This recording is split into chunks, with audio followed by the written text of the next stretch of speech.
Citizen scientists discover yellow balls in space. Presented by Science at NASA. What's green, red, and yellow all over? If you guessed the formation of massive stars as seen by NASA's Spitzer Space Telescope, you would be correct. Citizen scientists associated with the Milky Way project, which relies on crowdsourcing to help process scientific data, were recently scanning images from the Earth-trailing infrared telescope and stumbled upon a new class of curiosities that had gone largely unrecognized before: yellow balls of molecular matter surrounding massive newborn stars.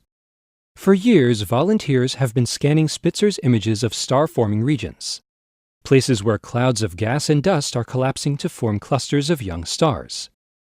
Searching for clues to help professional astronomers understand the process of star formation, the volunteers started chatting about the yellow balls they kept seeing in the images of our galaxy, and this brought the features to our attention, says Grace Wolf-Chase of the Adler Planetarium in Chicago.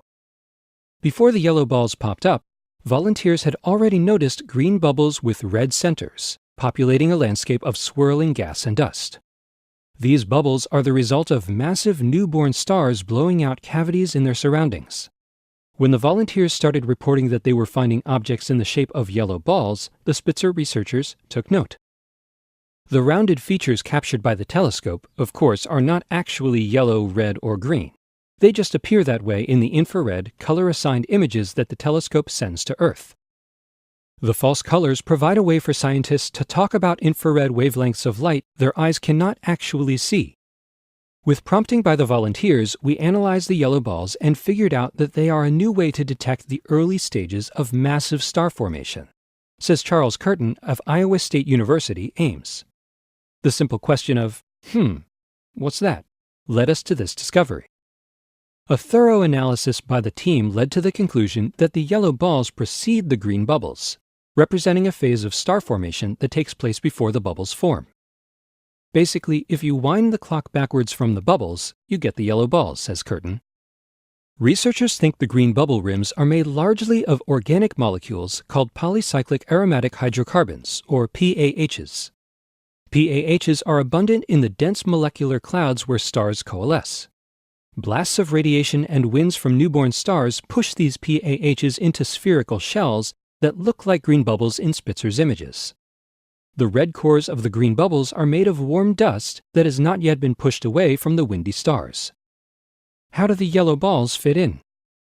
The yellow balls are a missing link, says Wolf-Chase. They represent a transition between very young embryonic stars buried in dense, dusty clouds and slightly older, newborn stars blowing the bubbles. Essentially, the yellow balls mark places where the PAHs, green, and the dust, red, have not yet separated. The superposition of green and red makes yellow. So far, the volunteers have identified more than 900 of these compact yellow features. The multitude gives researchers plenty of chances to test their hypotheses and learn more about the way stars form. Meanwhile, citizen scientists continue to scan Spitzer's images for new finds. Green bubbles, red cores, yellow balls. What's next? You could be the one who makes the next big discovery. To get involved, go to zooniverse.org and click on the Milky Way project. For updates, stay tuned to science.nasa.gov.